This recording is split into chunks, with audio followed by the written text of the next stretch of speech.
वळूयात पुढच्या बातमीकडे। धर्मवीर 2 या चित्रपटाबद्दल सगळ्यांनाच उत्सुकता आहे। दरम्यान धर्मवीर 3 ची पटकथा मी लिहीन असं मिश्किल वक्तव्य उपमुख्यमंत्री देवेंद्र फडणवीस यांनी केलंय। पण यावरून संजय राऊत यांनी टोला हाणलाय। मी सगळ्यांना विनंती करेन की सगळ्यांनी सिनेमा हॉलमध्ये येऊन हा सिनेमा संजय राऊत यांनी धर्मवीरच्या मुद्द्यावरून टिप्पणी केली। दिघेंना ते बाळासाहेबांच्या वर नेण्याचा प्रयत्न करतायत। आनंद दिघे निष्ठावंत जिल्हा प्रमुख होते। आनंद दिघे काय होते हे आम्हाला माहीत आहे असंही राऊत म्हणाले। दिघेंची व्याप्ती शिंदे फडणवीसांना माहीत नाही असा टोलाही त्यांनी लगावला।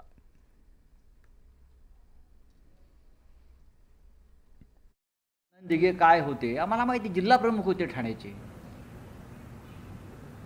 ते त्यांना आता भारतीय जनता पक्षाच्या मदतीनं बाळासाहेब ठाकरेंच्या वर नेण्याचा प्रयत्न करत आहेत।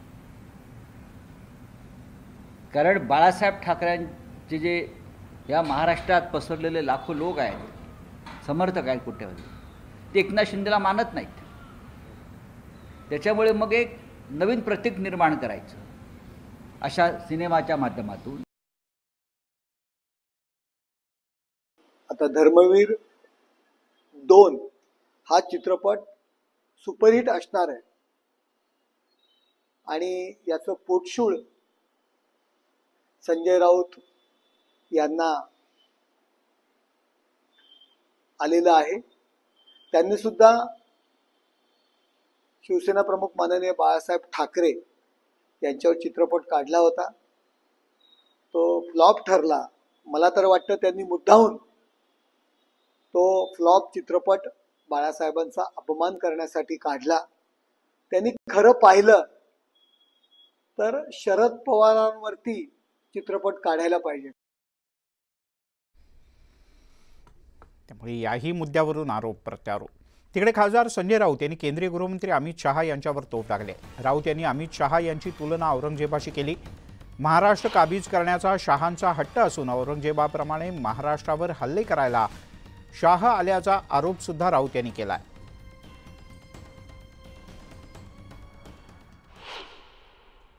हा अमित शहा सारख्या लोकांचा हट्ट होता, जो हट्ट औरंगजेबाचा होता की महाराष्ट्र काबीज करण्याचा, महाराष्ट्र लुटण्याचा।